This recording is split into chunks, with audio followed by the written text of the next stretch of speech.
ఓహో, శివుడంటే ఈయనేనా? ఎక్కడుంటాడు? ఏం చేస్తూ ఉంటాడు?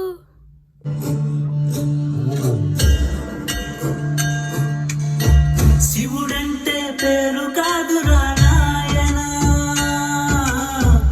ఒక చోట ఉండడునా,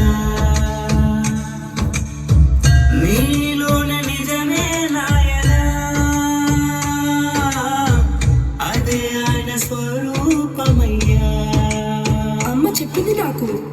ఒళ్ళంతా బూడిదంట కదా, మెడలో పాము కూడా ఉంటుందంట కదా. మరి ఆయన అలా చూస్తే భయం వేస్తుంది కదా. దేవుడు ఎలా అయ్యాడు?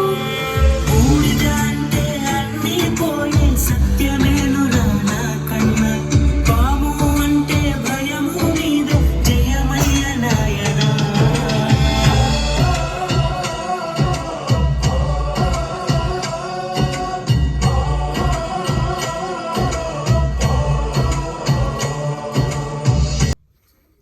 చేతిలో త్రిశూలం ఎందుకు?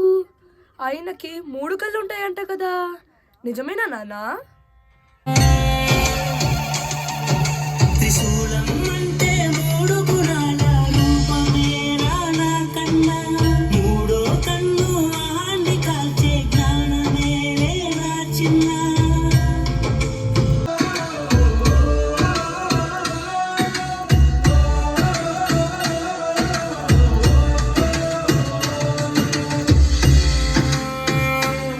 నాన్నా, మనం శివుడికి దగ్గర అవ్వాలంటే ఏం చేయాలి?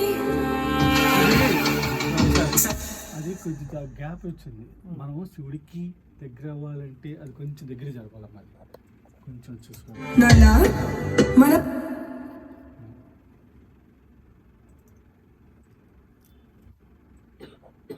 కొంచెం దగ్గర జరపచ్చు.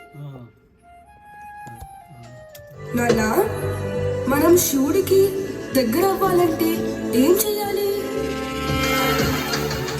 సత్యం మాట్లాడు నాయన, కరుణ చూపు నా కన్నా, అదే నీకు పూజయ్యా, ఇదే నీకు మార్గమయ్యా. శివుడంటే శూన్యమయ్య, సత్యమయ్య, దీపమయ్య, లోపలున్న చీకటినే కాచే అగ్ని రూపమయ్యా. శివుడంటే అంతం కాదు మొదలు కాని మౌనమయ్య, నీ లోపల ఉన్న నిజమే అదేలే శివుడంటే, అదేలే శివుడంటే.